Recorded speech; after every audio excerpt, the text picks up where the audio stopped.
Hello student, welcome to my YouTube channel Akhil math classes. तो बच्चों, आज हम क्वेश्चन नंबर 2 डिस्कस करने वाले हैं।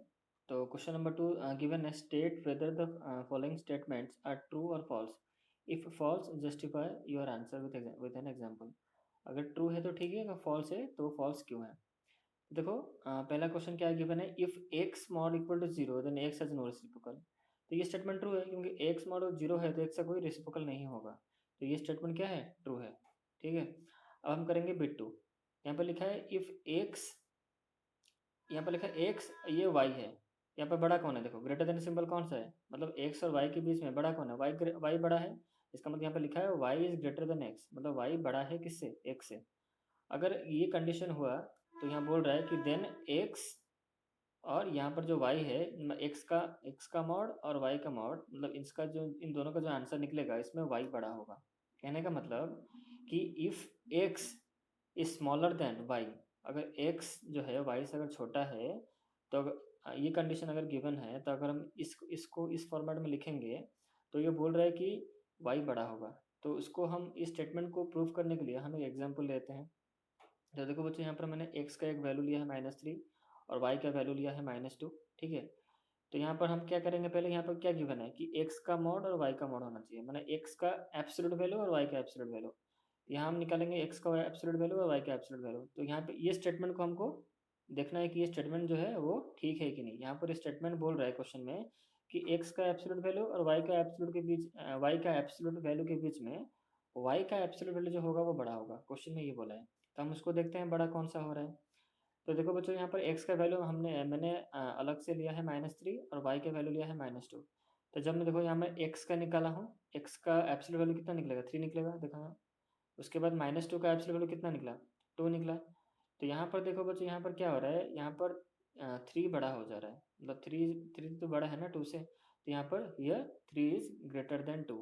तो इसका मतलब ये जो स्टेटमेंट यहाँ पर क्वेश्चन पे गिवन है, इसका मतलब ये स्टेटमेंट क्या है, रॉन्ग है। यहाँ पर बोल रहा है कि y बड़ा होगा। ठीक है, बट हमारा क्या निकला, हमारा देखो, हमारा कौन सा बड़ा निकला, हमारा निकला यहाँ x बड़ा है। ठीक है। बट यहाँ पर क्वेश्चन में स्टेटमेंट में गिवन है कि अगर हम x और y का अगर एब्सोल्यूट वैल्यू निकालेंगे ये कंडीशन में, तो क्या होगा, y बड़ा होगा। बट हमारा, जब हमने ये कंडीशन एक एग्जाम्पल के थ्रू अप्लाई किया, तो हमारे यहाँ क्या निकला, हमारे यहाँ पर x बड़ा हो गया। ठीक है। तो ये स्टेटमेंट जो लिखा है यहाँ पर, तो ये स्टेटमेंट क्या है, फॉल्स है। ठीक है। अब हम करेंगे बिट 3। यहाँ पर गिवन है इफ एक्स, ध्यान से देखो, इफ यहाँ पर एक्स और वाई दो नंबर हो सकते हैं। यहाँ पर दो नंबर गिवन है, एक्स और वाई, इसमें से बड़ा कौन है बोलो। आप बोलोगे वाई बड़ा है। तो यहाँ पर इसका मतलब अगर वाई बड़ा है तो एक्स क्या है, छोटा है। यहाँ पर गिवन है if X smaller than Y, that means Y is greater than X. इसका मतलब ये हुआ ना कि वाई बड़ा है किससे, एक्स से। देन एक्स, ये क्या है, मैं आपको समझाया था, जो उसके ऊपर क्या -1 लिखा है, इसका ये क्या है, मैं बोला था रेसिप्रोकल है ये। इसका मतलब अगर ये बोल रहा है कि अगर y बड़ा है x से, तो क्या यहाँ पर x का जो रेसिप्रोकल होगा और फिर y का जो यहाँ पर रेसिप्रोकल होगा, इन दोनों को रेसिप्रोकल जब हम करेंगे x और y का, मतलब अगर हम x का रेसिप्रोकल करेंगे और y का रेसिप्रोकल करेंगे, तो क्वेश्चन यहाँ पर स्टेटमेंट बोल रहा है कि y का रेसिप्रोकल बड़ा होगा। ठीक है बच्चों, क्वेश्चन समझ में आ गया। क्वेश्चन बोल रहा है कि यहाँ पर दो नंबर गिवन है x एंड y, एक्स और वाई के बीच में बड़ा कौन है, वाई बड़ा है। अगर हम एक्स का रेसिप्रोकल निकालें और फिर वाई का रेसिप्रोकल निकालें, तो क्या होगा, यहाँ पर स्टेटमेंट बोल रहा है कि वाई का जो रेसिप्रोकल होगा वो बड़ा होगा। तो इस स्टेटमेंट को प्रूव करने के लिए हमने यहाँ पर एग्जाम्पल लिया। देखो बच्चों, यहाँ पर एक्स का वैल्यू मैंने लिया है 2 और वाई का वैल्यू लिया है हमने 3। ठीक है। तो स्टेटमेंट बोल रहा है कि एक्स का रेसिप्रोकल और वाई का रेसिप्रोकल। तो देखो, मैंने एक्स का रेसिप्रोकल देखो यहाँ पर मैंने निकाला है। देखो, एक्स का वैल्यू मैंने 2 लिया है, तो एक्स का रेसिप्रोकल कितना निकला, 1/2 निकलेगा। वाई का वैल्यू कितना मैंने लिया है, 3 लिया है। तो देखो, और जो 3 का रेसिप्रोकल कितना निकला, 1/3 निकला। अब हम देखो, अब ये जो जो दो फ्रैक्शन निकला कितना, मतलब एक्स का रेसिप्रोकल कितना निकला, 1/2 निकला। ध्यान से देखो, एक्स का रेसिप्रोकल हमने 2 लिया था ना, तो एक्स का रेसिप्रोकल कितना निकला, 1/2 निकला। वाई जो हमने 3 लिया था उसका रेसिप्रोकल कितना निकला, 1/3 निकला। अब ये जो दो फ्रैक्शन है, इन दोनों फ्रैक्शन में से बड़ा कौन सा है, 1/2 बड़ा है या 1/3 बड़ा है। तो दो फ्रैक्शन में से कौन सा बड़ा है, इसको जानने के लिए मैंने आपको बताया था राइट हैंड फर्स्ट। तो राइट हैंड फर्स्ट मतलब क्या, 3 से मल्टीप्लाई होगा 1, क्रॉस मल्टीप्लिकेशन, 3 इंटू 1, तो ये हो गया 3 और ये हो गया। उसके बाद इसको करेंगे 2 इंटू 1, तो 2 यहाँ लिख देंगे। ठीक है। तो 3 और 2 में कौन सा बड़ा है? 3 इज ग्रेटर देन 2, 3 बड़ा है 2 से। इसका मतलब कौन सा फ्रैक्शन बड़ा होगा? 1/2 जो फ्रैक्शन है वो बड़ा होगा। तो बच्चों 1/2 फ्रैक्शन यहाँ पर बड़ा हो गया। इसका मतलब यहाँ पर जो स्टेटमेंट गिवन है, तो हमारा एक्चुअली 1/2 बड़ा हो गया। इसका मतलब मैं कह सकता हूँ कि मेरा जो एक्स का जो रेसिप्रोकल था वो बड़ा है किससे? वाई के रेसिप्रोकल से। यहाँ देखो मैंने लिखा है, यहाँ पर क्या हुआ? 3, यहाँ पर 3 बड़ा है, इसका मतलब क्या? 1/2 फ्रैक्शन बड़ा है। तो हमारा कौन सा बड़ा हुआ फ्रैक्शन? मतलब हमारा एक्स का जो रेसिप्रोकल वो बड़ा है किससे? वाई के रेसिप्रोकल से। इसका मतलब here x reciprocal is greater than y reciprocal. So हमारा यहाँ पर ये एक्स का रेसिप्रोकल बड़ा हो गया, बट यहाँ पर स्टेटमेंट बोल रहा है कि वाई का रेसिप्रोकल बड़ा होगा। सो इसलिए ये स्टेटमेंट क्या है? फॉल्स है। ठीक है, अब हम करेंगे बिट 4। तो यहाँ पर देखो बच्चों, बिट 4 गिवन है, the negative of a negative rational number is a positive rational number। तो क्वेश्चन यहाँ बोला है कि नेगेटिव रैशनल नंबर का अगर हम नेगेटिव निकाले तो क्या निकलेगा? पॉजिटिव निकलेगा। चलो उसको, वो जो स्टेटमेंट लिखा है इसको हम प्रूव करते हैं। ये ट्रू होगा स्टेटमेंट। देखो मैंने प्रूव यहाँ पर क्या एग्जाम्पल लिया है मैंने। तो देखो बच्चों, मैंने यहाँ पर नेगेटिव रैशनल नंबर का एग्जाम्पल लिया है -4/3। ये मैंने अपने मन से लिया है कि देखो एक नेगेटिव रैशनल नंबर अगर मैं लेता हूँ, क्या यहाँ पर मैंने एक नेगेटिव रैशनल नंबर लिया -4/3।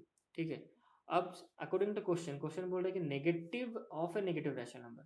मैंने ये वाला तो ले लिया, नेगेटिव रैशनल नंबर बोला है। नेगेटिव रैशनल लेने के बाद उसका नेगेटिव निकालना है, क्वेश्चन ने यही बोला है। तो क्वेश्चन में देखो यहाँ पर मैंने क्या किया, नेगेटिव रैशनल नंबर लिया है -4/3, एक नेगेटिव रैशनल नंबर है। अब इसका नेगेटिव निकालेंगे तो ये नीचे जो स्टेटमेंट लिखा हूँ देखो उसको, negative of negative rational number. तो ये है -4/3 मेरा नेगेटिव रैशनल नंबर। अब इसका नेगेटिव, तो इसका नेगेटिव मैंने ब्रैकेट में रख के इसको यहाँ पर आगे, यहाँ पर नेगेटिव साइन यहाँ पर गिवन है। तो ये जो मैंने लिखा है इसका मतलब क्या हुआ कि नेगेटिव रैशनल नंबर का नेगेटिव। ठीक है, तो नेगेटिव रैशनल नंबर का नेगेटिव क्या हो गया? माइनस माइनस क्या हो जाएगा? प्लस हो जाएगा। तो देखो यहाँ पॉजिटिव हो गया। तो हमारा जो फाइनली आंसर जो निकला वो क्या निकला है? वो एक पॉजिटिव रैशनल नंबर निकला। 4/3 is a positive rational number. So here this statement is true. ठीक है, अब हम करेंगे बिट 5। बिट 5 में गिवन है the product of two rational number can never be an integer. यहाँ पे स्टेटमेंट बोला है कि दो रैशनल नंबर का जो प्रोडक्ट होगा, प्रोडक्ट मतलब क्या है? जो इनटू, मतलब इनटू करने के बाद जो निकलता है, मतलब 5 × 3 15 होता है। तो 15 is the product of 5 and 3। उसी तरह यहाँ बोले दो रैशनल नंबर का जो प्रोडक्ट निकलेगा can never be an integer, वो कभी भी इंटीजर नहीं होगा, वो कभी भी इंटीजर नहीं होगा। चलो हम देख लेते हैं कैसा होगा। तो बोला है दो रैशनल नंबर का प्रोडक्ट। तो देखो देखो मैंने यहाँ पे लिखा है let's take two rational number. यहाँ पर चलो हम लेते हैं, दो रैशनल नंबर लेते हैं यहाँ पर। तो पहला रैशनल नंबर जो मैंने लिया है 2/3 है, दूसरा रैशनल नंबर गिवन है 3/2 है। तो यहाँ मैंने मन से ही दो नंबर, यहाँ पर दो रैशनल नंबर लिए हैं। तो एक है 2/3 और दूसरा है 3/2। अब हम दोनों का प्रोडक्ट निकालेंगे। देखो मैंने यहाँ पर प्रोडक्ट निकाला है। तो 2/3 यहाँ मैंने लिखा है 2/3 इंटू 3/2। तो इन दोनों को सॉल्व करने के बाद आंसर कितना निकला? 1/1, दैट इज 1। तो आंसर निकला 1। तो 1 तो लेकिन इंटीजर है, बट यहाँ पर स्टेटमेंट बोल रहा है कि दो रैशनल नंबर का जो प्रोडक्ट होगा वो कभी भी इंटीजर नहीं होगा। बट बच्चों देखो, यहाँ हमने जब दो रैशनल नंबर लिए हैं, उन दोनों का जब प्रोडक्ट निकाला तो हमारा जो आंसर निकला, दैट क्या निकला? 1 निकला। 1 तो इंटीजर है, बट यहाँ पर स्टेटमेंट बोल रहा है इंटीजर नहीं होगा, कभी भी इंटीजर नहीं होगा। तो ये स्टेटमेंट जो गिवन है ये फॉल्स है। ठीक है, अब हम करेंगे बिट 6। यहाँ पर क्वेश्चन गिवन है product of two integer is never a fraction. यहाँ पर बच्चों, यहाँ पर देखो ये एक बहुत इंपॉर्टेंट कॉन्सेप्ट यहाँ पर है। यहाँ पर बच्चों बोल रहा है कि दो इंटीजर का जो प्रोडक्ट होगा वो कभी भी फ्रैक्शन नहीं होगा। एक्चुअली स्टेटमेंट ट्रू है। बहुत बच्चों बोलेंगे नहीं ये फॉल्स होगा। क्यों देखो, अब यहाँ मैंने दो इंटीजर यहाँ पर दो इंटीजर यहाँ मैंने लिया है, एक 5 लिया है, एक 4 लिया, -4 लिया है। तो मैंने पहला इंटीजर लिया है 5, दूसरा इंटीजर लिया है -4। अब इन दोनों को मैं सॉल्व करूंगा, मतलब इनका जो प्रोडक्ट निकालूंगा, इन दोनों ये दो नंबर का प्रोडक्ट 5 × -4, तो आंसर निकला -20। तो -20 जो निकला वो क्या है? इंटीजर, फ्रैक्शन तो नहीं है। पर बहुत बच्चे यहाँ बोलेंगे सर -20 को तो हम -20/1 लिख सकते हैं, तो ये तो फ्रैक्शन होगा होगा क्यों नहीं? बट बच्चों देखो यहाँ पर फ्रैक्शन नहीं हुआ, क्योंकि देखो फ्रैक्शन जो होता है ना, उसका आंसर जो होगा वो डेसिमल में निकलेगा। जैसे आप बोलोगे देखो 2 एक क्या है? इंटीजर है। तो आप बोलोगे सर 2/1 तो फ्रैक्शन होगा। ठीक है, 2/1 फ्रैक्शन है क्योंकि इस न्यूमरेटर है, यहाँ पर डिनोमिनेटर है। ठीक है, but according to fraction definition, fraction का डेफिनेशन कुछ जगह में यहाँ बच्चों ऐसे लिखा है कि फ्रैक्शन ऐसा जो नंबर है उसका न्यूमरेटर और डिनोमिनेटर जो होगा उसको हम सॉल्व करेंगे तो डेसिमल में आने चाहिए। ठीक है, तो 2/1 कुछ कुछ बुक में लिखा है कि ये स्टेटमेंट क्या है, फॉल्स है, कोई कोई बुक में लिखा है ये स्टेटमेंट ट्रू है। तो अब दोनों कॉन्सेप्ट समझो। अगर ये ट्रू है तो ट्रू किस लिए है? अगर हम फ्रैक्शन का डेफिनेशन देखेंगे कि वो डेसिमल निकलना चाहिए, तो ये स्टेटमेंट क्या है, ट्रू है। अगर फॉल्स यहाँ पर अगर होता है तो इसका मतलब यही कॉन्सेप्ट अप्लाई हुआ, क्योंकि कोई भी इंटीजर को अगर हम इंटू प्रोडक्ट निकालेंगे तो फोर एक इंटीजर है, एट जो टू एक इंटीजर है, फोर भी की इंटीजर है, तो टू इंटू फोर कितना निकला, एट निकला। तो यहाँ पर एट जो निकला ये तो फ्रैक्शन, इसको भी तो एट को हम 8/1 तो लिख सकते हैं ना, ये तो फ्रैक्शन हो रहा है। अगर आप ऐसे देखोगे तो ये स्टेटमेंट क्या हो जाएगा, फॉल्स हो जाएगा। बट आपके बुक में लिखा है ट्रू, तो ट्रू इसलिए ऐसे हुआ क्योंकि फ्रैक्शन का डेफिनेशन है कि कभी वो डेसिमल नहीं होगा। ठीक है, अब हम करेंगे bit 7। If x and y are two rational number such that x greater than y, then x minus 1 is always a positive rational number. यहाँ पर क्वेश्चन बोला है बच्चों, देखो दो रैशनल नंबर गिवन है, यहाँ पर दो x एंड y दो रैशनल नंबर गिवन है। यहाँ पर एक कंडीशन गिवन है, ध्यान से देखो ये कंडीशन को, कंडीशन क्या लिखा है, कंडीशन बोला है कि x बड़ा है y से। मतलब अब यहाँ पर तो कुछ नंबर गिवन नहीं है ना क्वेश्चन में, तो अब x एंड y जो दो रैशनल नंबर गिवन है, तो अब हम दूसरा दो रैशनल नंबर कंसिडर करेंगे। बट हम जो दूसरा दो रैशनल नंबर कंसिडर करेंगे अपने मन से, तो हमको एक चीज़ को ध्यान रखना है कि x बड़ा होना चाहिए। अभी यहाँ पर लिखा है ना x एंड y दो रैशनल नंबर है, तो अभी हम क्या करेंगे, इसको इस स्टेटमेंट को चेक करने के लिए हम x और y का एक वैल्यू लेंगे। बट हम x और y का वैल्यू ये चीज़ को ध्यान में रखते हुए लेंगे कि x बड़ा होना चाहिए y से। मतलब हम जो भी नंबर कंसिडर करने वाले हैं, दो रैशनल नंबर, उसमें कंडीशन भी सेटिस्फाई होना चाहिए, मतलब x बड़ा होना चाहिए y से।